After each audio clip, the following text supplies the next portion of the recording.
that specific session. So welcome to them as well. Let me, Fernando, if you don't mind, I will introduce very briefly Kenza. So Kenza is a technical officer in Migrant Department in Geneva. Salut Kenza, plaisir de te voir avec nous. So Kenza is working mainly on, but I mean, of course, she will say more, but she's working mainly on the African, with the African region on migration. And she did developed a toolkit on bilateral labor agreements together with ITC ILO. And she so therefore has quite an extended experience as well and expertise on BLA. And that is why, in a way, she's with us today. So Kenza, nice to have you with us. And give you the floor just for your information. So Fernando will facilitate the discussion with you today, and I will share my screen at one point when you do have the Slido questions. Okay, back to you, Kenza. Okay, thank you very much, Miriam, for that introduction. Good morning to all of you. It's very nice to be here today. So as Miriam mentioned, I'm in the labor migration branch of the ILO in Geneva. Miriam also mentioned, so I work mainly on the Africa region. I have to admit that my work has been more on East Africa and West Africa. I have not had very many chances, aside from a few missions to the Seychelles and Tanzania, to work in the Southern Africa region. So I'm really looking forward to hearing your inputs and feedback in the chat box, or we'll see with Fernando what's the best way to have you speak up and share your experiences from SADC. So with that being said, I will share my screen and just see if, let's see. And let's see. Is that, Fernando, can you confirm? Yeah, it's perfect. It's perfect. Okay, we can see it. You can go ahead. Okay, thank you. Okay, so this morning's module, we will look first at basically what goes into a BLA on paper, basically looking at how the normative framework can help you to shape rights-based BLAs. Then we will be looking at some of the global trends and then zooming in on regional and sub-regional trends around BLAs, worldwide. We'll do a short exercise if we have time using Slido, and then we will look at some issues around implementing BLAs. And finally, I'll present a few tools and resources that we have here at the ILO that might be of use for you as you go about drafting and negotiating BLAs. Okay, so I had a first Slido question. I don't know if Miriam, you're ready for this one, but I'll just read out the question. Yes, I am. Just give me 2 seconds. So I would need to share my screen. Okay, excellent. So just a few moments, and indeed, while I'm sharing it, participants can read your questions, and I'm asking interpreters as well to maybe repeat more than once the questions in both French and English. So, Kenza, I would need you to stop sharing your screen. Yeah, okay. Thank you. So I can share mine. I'll try one second. On the slideshow. Do you see my screen? Yes, we do. Mm-hmm. We do. Okay. So let me just go to the questions asked by. That's the one. And then here again, as yesterday, it will open in a moment. Okay. And I think now we are all familiar on how to do the Slido. So you put on using your smartphone, your computer as well, and then you join at slido.com # SAMM 2021. And maybe, Kenza, I'll let you repeat the questions, if you don't mind. Sure. So the question is a true or false question. It should be fairly easy after the presentation I think you had yesterday on the conventions. The question is whether entering into bilateral labor agreements exempts states from ratifying international conventions, as BLAs can be tailored to better address the needs of migrant workers within a specific context. In other words, if we have a BLA, do we really need to sign international conventions? That's basically the crux of the question. I just would like to stop you for a few seconds because apparently you have a problem with the translation in Portuguese. Ishan would be able to help us with that. Apparently the participants, they're not hearing the translation in Portuguese. Can I ask you then, therefore, while Isham is looking after that, Fernando, can you translate? Fernando, estão ouvindo? Agora estão ouvindo? Ah, sim, agora parece que voltou. Sim, agora estão ouvindo. Oh, muito bem, vamos lá? Agora eu também estou ouvindo. Eu não estava ouvindo antes. Okay, I think I hear the Portuguese interpretation, Fernando. Okay, good, perfect. So we wait maybe some additional second, something 20, 30 seconds, and before maybe Kenza comment on the answer. Então a Kenza vai poder então repetir a pergunta. Kenza, you see that 86% of the participants think that this is false, the statement is false, and therefore entering into BLA doesn't exempt for states to ratify international convention. Mm-hmm. So 88% think it's false and 13% think this is right. Okay. This is correct. So I see also some are answering in the text box, mainly answering false. Okay. So shall I go ahead and explain the question? Or? Yeah, sure. Okay. So you most of you did get it right. The answer is of course false. Basically, BLAs provide international conventions provide the foundation for BLAs. So in other words, if for a BLA to be a good practice, it needs to be grounded in the principles contained in those conventions. And having those normative foundations as a country negotiating an agreement basically allows you to come to the negotiating table saying, these are our minimum standards. We've made international commitments by ratifying these conventions, and we cannot go any lower. And ideally, those international conventions provide a sort of a basis on which you build on to have further protections for migrant workers within BLAs. So they are very much, BLA should be thought of as a way to sort of promote the rights and render active the rights that are in international conventions. So it is very important to ratify international conventions. That being said, if you are in a situation where one of the countries has not ratified the convention, one of the conventions that you'd like to use articles from, that's still possible, obviously, whether or not the other country has ratified. But often within a BLA, you'll find in the opening text, that this BLA takes into consideration the international commitments of both parties in terms of international conventions. Voilà. So it really gives you your starting point, and it's very important to go into these negotiations knowing your country's commitments in terms of international conventions. Okay, so that's all I'll say about that one, and maybe we'll go to the second question, which was a sort of a vocabulary question. So we have many terms. We have BLA and MOU, and I will discuss some other terms that we also use. But basically, the question is, what is the main difference between a bilateral labor agreement, so BLA, and an MOU, a memorandum of understanding?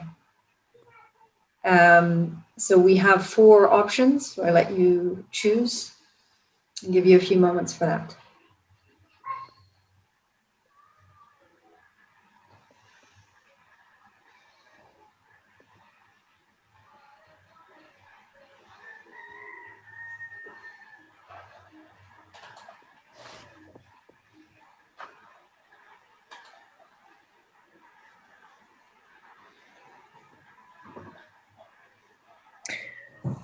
Okay, for the time being, as you can see, Kenza, the majority, quite a large majority of participants think that it's the formal and binding nature of the instrument that make the difference. That is the difference between a BLA and a MOU, followed by basically it's the same, but the names is somewhere changing according to the region. That are for the time being the most given answer by our participants. Maybe we can wait for some additional answer and looking as well at the chat box.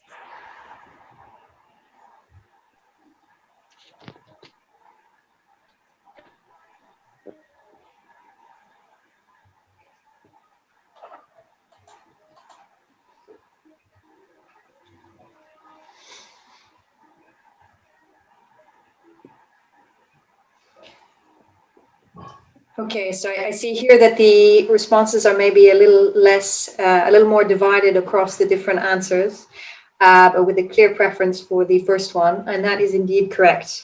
A bilateral labor agreement is an international treaty, so it has it creates legally binding commitments for both standards, and so they can be referred to, at least in theory, in the case of litigation, as an international treaty. An MOU, however, is a sort of a looser framework, which doesn't require ratification or modification of laws. So they're usually a bit, they're considered a softer, less formal instrument. It's a bit of a trick question, because it's true that in some regions there is a strong preference for MOUs, but that's basically because MOUs are not legally binding, so they can be less engaging for one or other parties. So if they don't want to take very formal responsibilities, the disadvantage that they have is just that they it's much more difficult to enforce an MOU than a BLA. So in terms of the rights of migrant workers, an MOU does not give you the same kind of guarantees that you would have in a BLA. They also, within their text, tend to be broader, laying out really the sort of general principles of cooperation. So they're not going to go into the kind of details that you would have in a BLA. So particularly for countries of origin, BLAs can be more worthwhile instrument, even if it takes a bit more technical cooperation, technical capacity, to sort of develop. I see there's a question, why in some countries are BLAs a secret document?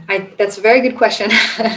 I suggest we get back to it later. And it's also very unfortunately true that there's not a lot of transparency around BLAs, but I note that question, and we will come back to it. So thanks very much. So I will go back to my presentation. Let's see. I'll share.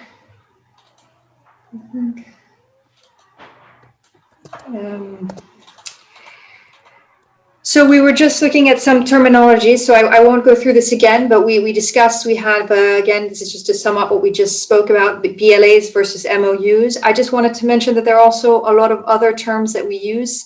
So framework agreements, interagency agreements, statements of mutual cooperation. All of these are sort of broad cooperation agreements between countries of origin and destination around migration. It can be used.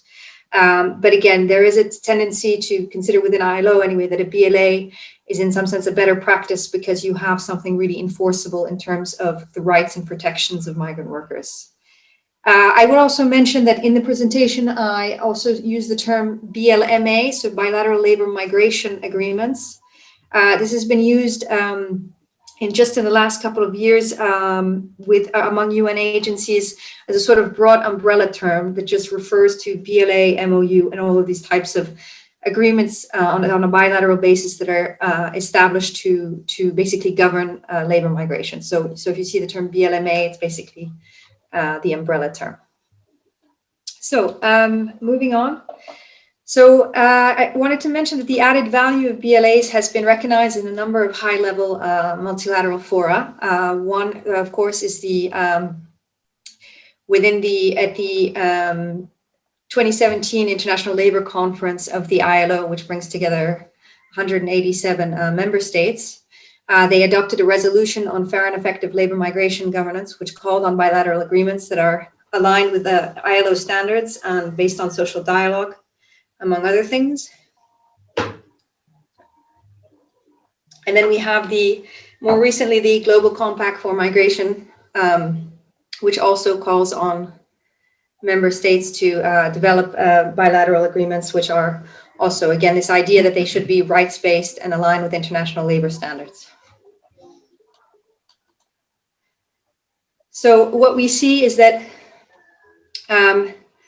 BLAs are, or BLMAs here, are a tool to promote better labor migration governance and the protection of migrant workers.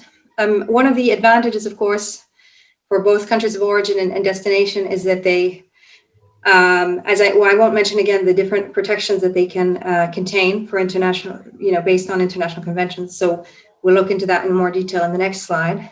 But I did want to mention this sense of shared responsibility. So they formalize a sense of shared responsibility between countries of origin and destination in terms of recruitment, in terms of employment and living conditions, as well as monitoring. So really at each stage of the migration cycle, they should establish the responsibilities of each country. And then finally, another advantage of BLMAs is that they can be tailored to specific groups. So this is something that we've seen recently in the last 15, 20 years. We have specific bilateral labor agreements, for instance, for domestic workers that look at specific rights issues for that group. We have seasonal agreements for seasonal agricultural workers. There are also BLAs for health workers. So they really allow you to tailor the contents to specific groups of workers and conditions of employment. Sorry, just having a little screen issue here. Oops, sorry. Okay. Okay, so now on to the normative foundations of agreements. So I think you've had a presentation from Miriam yesterday looking at international labor standards. So I won't go into much detail here, but I think it's just important to remind you that the standards have been adopted basically since the early 20th century, which offer a framework against which BLAs can be assessed.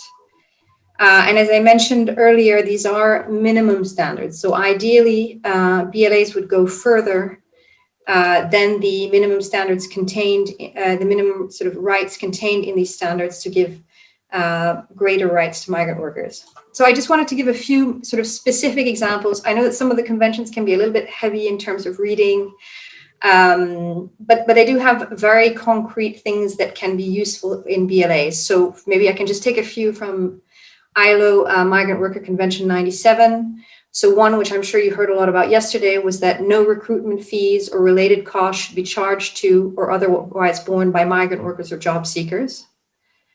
Another one is about wages. This is often a key sticking point in BLAs. So Convention 97 says very clearly, remuneration, meaning basic wages and additional allowances, should be based on the objective characteristics of a job. So things like skills, knowledge, the amount of responsibility, and should not be based on the sex or the nationality of the workers. Convention 97 also says very clearly is where there is a minimum wage in the country of destination, migrant workers should benefit from that same minimum wage under the same conditions as nationals. And then there was also we have the International Convention on the Rights of Migrant Workers, so the UN 1990 Convention on Migrant Workers, which also says migrant workers have the right to free information about the general working and living conditions in a language they can understand. So these kinds of rights, there are also many more. You have a whole host of ILO standards, almost all of which apply to migrant workers unless they specifically state that they don't, which is actually quite rare. So you have very specific language that can really be drawn more or less as is and put into a BLA. So linked to the international framework, we have the ILO Model Agreement. If you want to make your life really easy, you can use the Model Agreement, which was developed as an annex to recommendation number 86. And it's a template agreement. So it has 29 articles in all. And although it's around 70 years old, it's still very widely in use, according to a survey done by ILO some 10 years ago. What it can serve as, so not all of the articles are still relevant today, but there's still, I listed a few that are probably among the most relevant. Equality of treatment, transfer of savings, supervising living and working conditions, ensuring there's a role for labor inspection, ensuring access to justice in the case of disputes, information and assistance in a language that the migrant worker can understand. So again, very practical articles that can be used as is. Another use that has been made of the model agreement is simply to use it as a sort of checklist. So once you have your BLA tailored to your context, to the public to the group of migrant workers, you can just basically run through the model agreement and double check, have you included everything? Have you covered everything? So it's quite a useful sort of tool as a checklist to assess your BLAs. Okay, so from then I will just give a bit of a historical perspective globally before we dive into the African context. So the first BLAs really were at the very beginning of the 20th century. The first recorded one was between France and Italy. ILO started first giving guidance on BLAs in 1921. So this was in the aftermath of World War I, where you had quite a lot of movement of people, and ILO is very much involved ensuring that migrants, could access decent employment in their countries of destination. We had what I just mentioned was the Migration for Employment Convention and Recommendation 86, so the Model Agreement back in 1949. And then if we think in terms of sort of historical periods, we have what's often referred to as the golden age for BLAs, which is basically for the European context, refers to the post-war years, basically where there was a boom in BLAs between European countries and either within Europe or between European and North African countries in particular. But we'll also see in the Southern African context, which were basically a way of securing, if you will, cheap labor to work in basically in the primary and tertiary sectors. So you have in Africa in particular, if we look at the region, BLAs came into pretty wide use in the 1960s and 70s. So I'll talk again about SADC later, but you had, as I mentioned, between France and Morocco, Algeria, Tunisia, etc. And then you had the first BLAs between African and Arab states, which started in the 1980s, early 1980s, which this is, I'll talk about a little bit later as well, has expanded quite a lot in recent years. So in the last 10, 15 years, we've seen a really huge increase of BLAs between Arab states and particularly East African states. So just to mention a couple of sort of trends that we've seen globally and how they've affected BLAs. I mean, there are sort of three big ones. First, we can think of the issue of feminization of migration. So today, according to recent ILO estimates, we're at almost 42% of all migrant workers are women globally. This, of course, wasn't the case when back in 1949 when the model agreement was developed, but it's very much a growing trend, including in Africa. And what we see, this is linked in part to the rise in demand for what we call care workers. So whether health workers, domestic workers, etc. So that's created quite a lot of employment opportunities, but also protection challenges for women migrant workers. The second is that most BLAs today really deal with temporary migration flows. There's much less around more permanent flows, whereas in the past there was a bit more of a tendency of migrant workers to come in a first wave and then stay on for longer periods. So there's often this notion of return that is built into BLAs. And then maybe the third big trend is, of course, again, which you heard a lot about yesterday, is the boom of the private recruitment industry.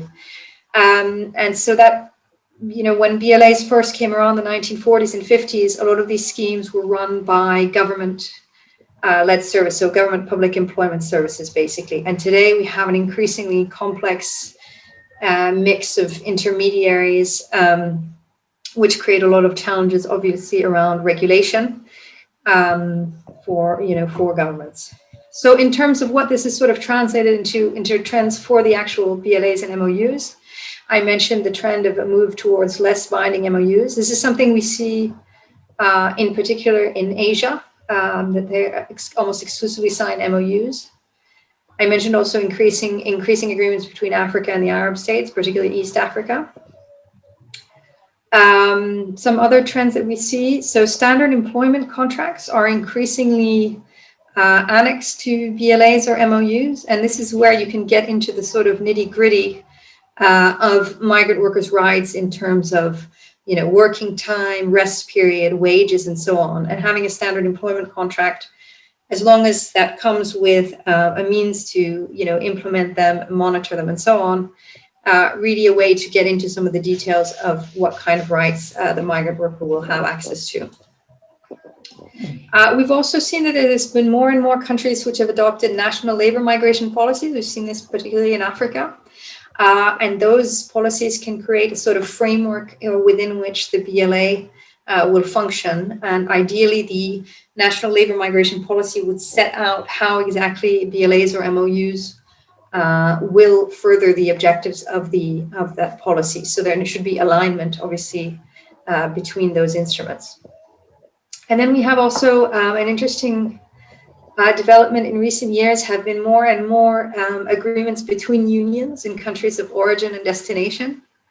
And so those allow for basically offering services and protection of migrant workers basically at each stage of the migration cycle.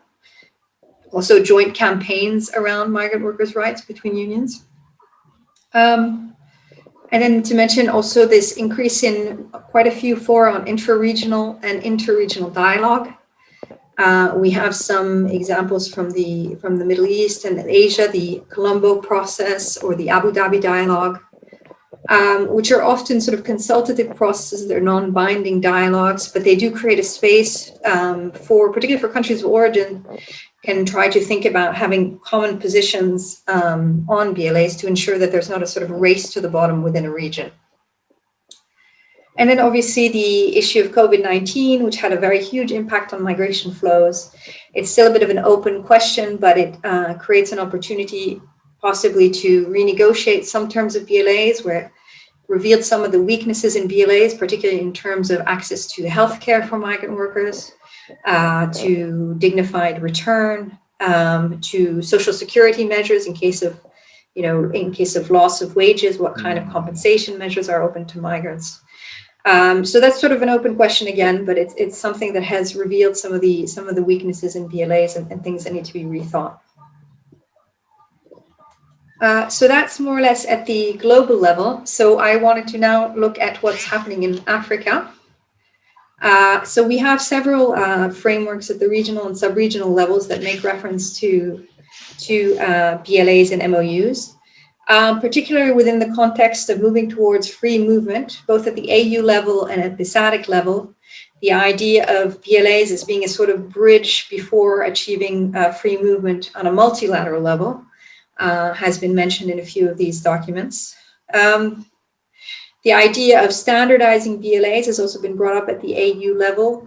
The AU, actually, I will mention this later, but the AU the AU Commission is working on BLA guidelines for the entire region, again, with the idea of trying to have a sort of a standard approach to BLAs and to ensure that one country is not accepting lower rights than another. Okay, and then basically SADC, excuse me, SADC has mentioned BLAs in its labor migration policy framework, in particular looking at the circular migration of skilled workers. Okay, so a little question for you. I don't know, Miriam, if the word cloud is up and running or if we want to do it just in the chat box. No, that's fine. Thank you very much, Kenza. So let me... Should I stop sharing? Yes, if you can stop sharing your screen, and then let me try. Do you still hear me, Kenza? Yes. Yes, because my computer is getting a bit crazy now. Can you ask the questions, and I will maybe just, Hisham, if you can step on the sharing your screen on Slido. But at the same time, Kenza, maybe you can already share the you can share your screen with the questions. Sorry for that. Sure. So let me just share again.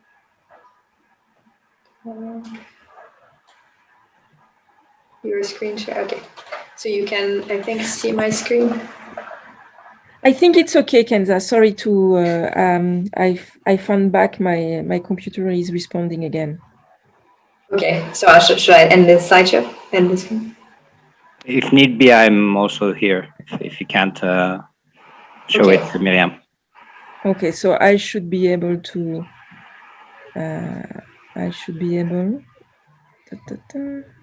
I can just read out the question while we wait. It's a very simple question. It's just which African country do you think has signed the most BLAs or MOUs? So we're looking for the name of the African country that would have signed the most agreements to date.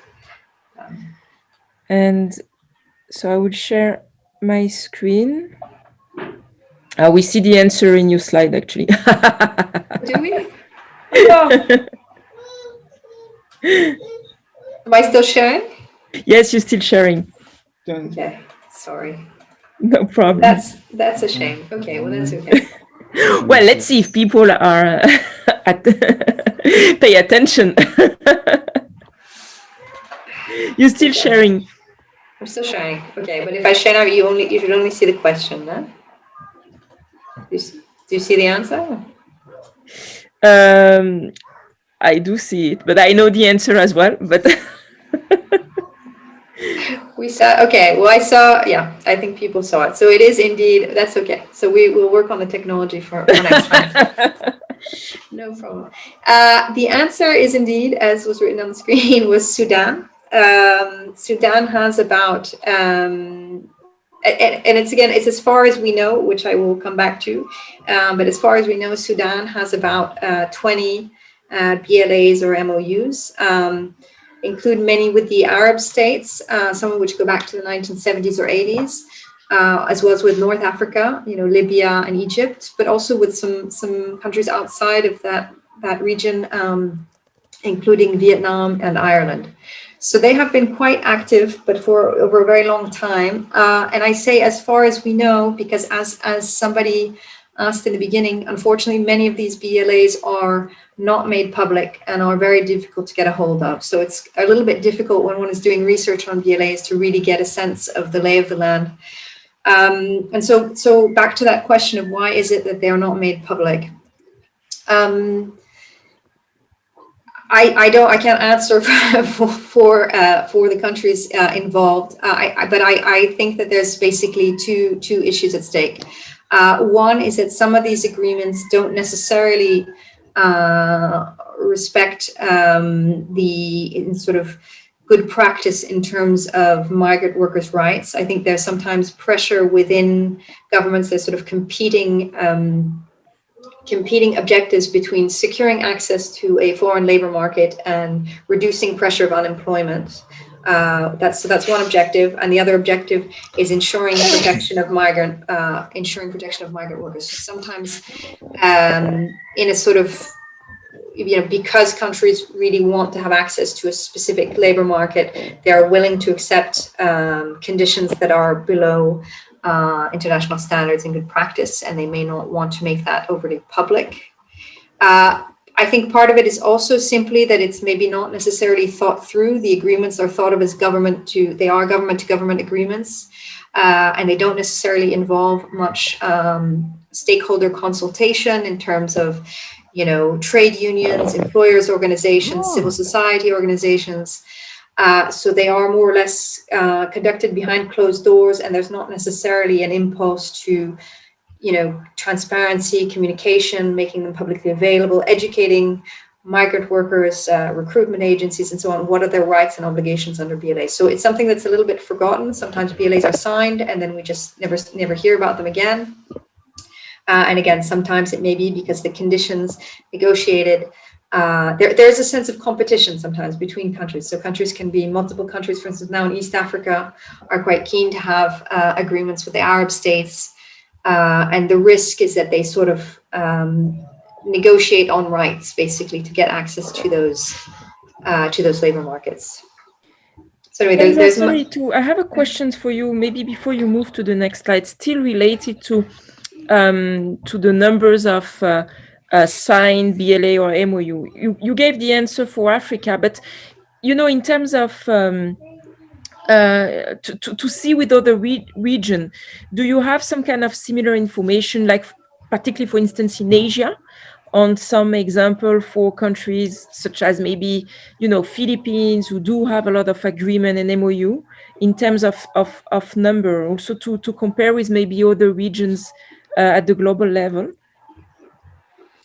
That's a very good question. Unfortunately, I don't have the number of agreements that they have, but I would guess that probably in terms of country of origin, you were right to say that Philippines is probably the country that has the greatest number of agreements. So the Philippines, since basically, I think around the mid-90s, has been very active in developing BLAs, mainly with the Arab states, but also with other countries within East Asia. I actually do not know the numbers, but I would say in terms of country of origin, you're probably right. The Philippines would be the highest number. I would say in terms of country of destination, so you would have probably a couple of the Arab states, so Saudi Arabia, Kuwait, Jordan has also been fairly active on BLAs. But you also have European countries which have fairly long histories of BLAs. I would think also France has quite a few, mainly with North and West African countries. But I am afraid I don't have many numbers. I do know that within the Africa region, probably after Sudan, you have Ethiopia. Ethiopia has signed at least 6 agreements with Arab states, again, that we know of, and has at least 3 more in the process of being finalized. And Ethiopia took an interesting position in that they, as of 2016, their proclamation on overseas employment, which is sort of approximate to a migration policy, basically requires that BLAs be concluded with the country of destination in order to allow migrant workers from Ethiopia to emigrate. So they've been, ever since really since around 2010, 2011, they've been quite active with BLAs, but really have made it an obligation, so have picked up the pace in the last 5 or so years. And then, of course, there's South Africa, who has quite a few, which we will talk about now.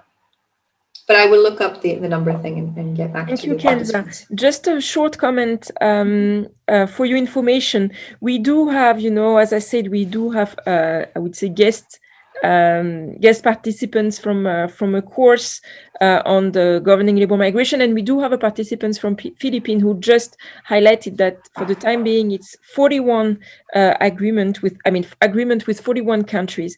The latest was a month ago with the UAE.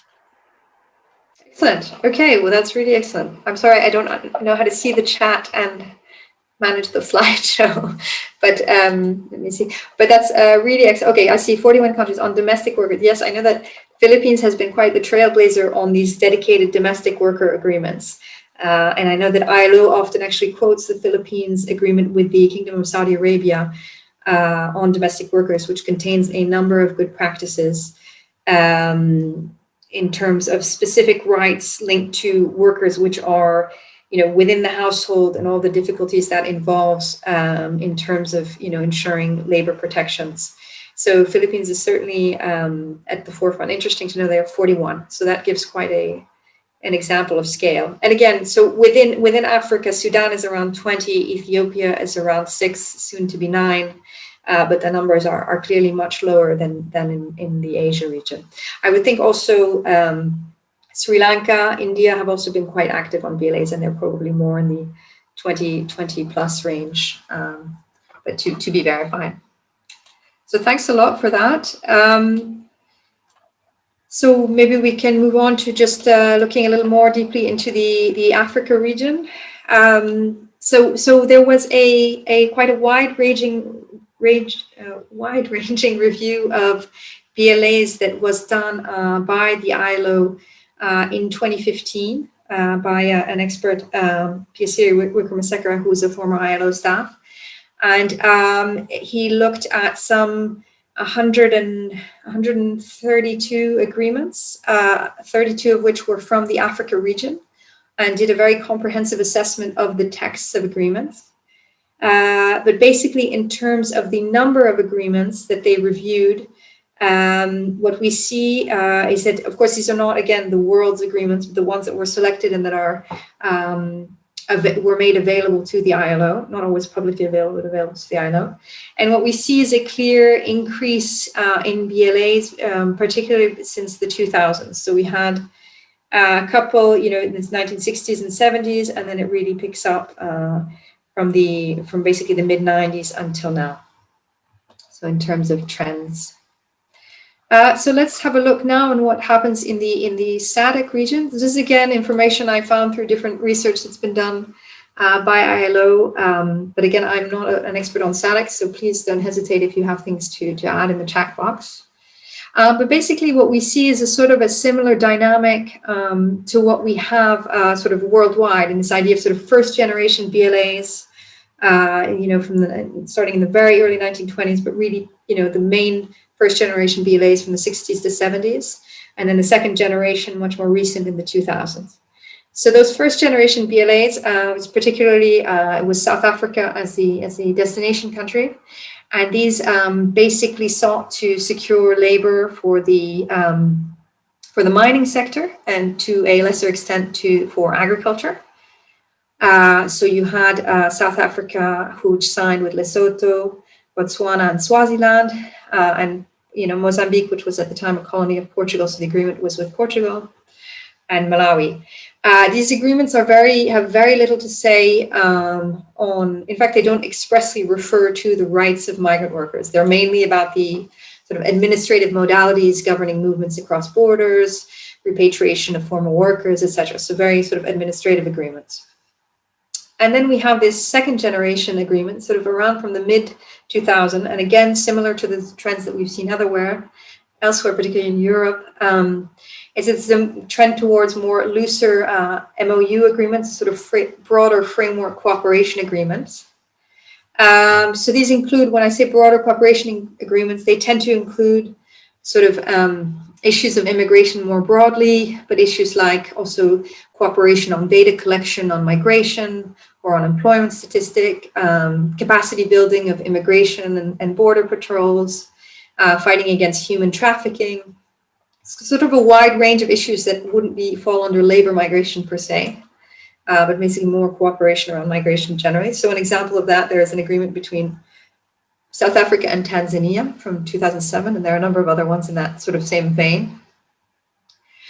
We do see also a little bit of an improvement in terms of worker protections. So some of those agreements from the 60s and 70s were renegotiated during the 2000s with, obviously, the change in political regime in South Africa meant that those agreements were no longer considered valid. So you have, for instance, Lesotho and South Africa, which signed a new MOU, which extended the 1973 agreement, and so extended some rights in terms of social security issues, covering the issue of occupational injuries, sort of compensation and so on, and ensuring dispute resolution mechanisms. These agreements also look at things like remittances. So some of the rights issues have started to make their way into these more recent agreements. And just to look now at some of the agreements between SADC countries and third countries. These have multiple objectives. This is a bit schematically around three types of objectives, but of course within one agreement you can have several different objectives. Again, I could not find very much information on these, but apparently these do exist. So you have those agreements that are really around the objective of meeting demand for highly skilled workers in specific work sectors. So this could be particularly health workers or technicians or engineers, that kind of thing. So an example of that is there's an agreement apparently between South Africa and Cuba. There are also a whole set of agreements that are around, again, this idea of securing low-skilled labor, but also trying to improve issues of protection of migrant workers' rights and welfare. And these agreements tend to, compared to previously, older agreements tend to look more at particularly the issue of recruitment and trying to control private recruitment and ensure responsible practices. So you have the example of the agreement between Madagascar and Lebanon, and then Seychelles and Sri Lanka as some examples. And then you have a third sort of agreement, which is really about promoting, often between, let's say, Western countries and former colonial countries that basically seek to promote cultural or political ties or, economic development between these countries. So you have an agreement. So you have quite a few between European countries and West African countries, and you do have this example of Mauritius with France. So allows basically highly skilled trainees and workers to come to France for a limited period of time to gain experience. Voilà. So those are some of the sort of types of objectives that you see among the SADC countries.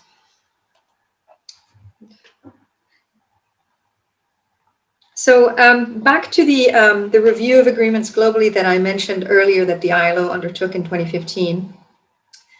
So in terms of analyzing basically where the weaknesses are in the BLAs and MOUs in the Africa region, a couple of things come up fairly often. So these same things also came up recently, by the way. The ILO conducted research on BLAs in the IGAD region and found sort of similar gaps.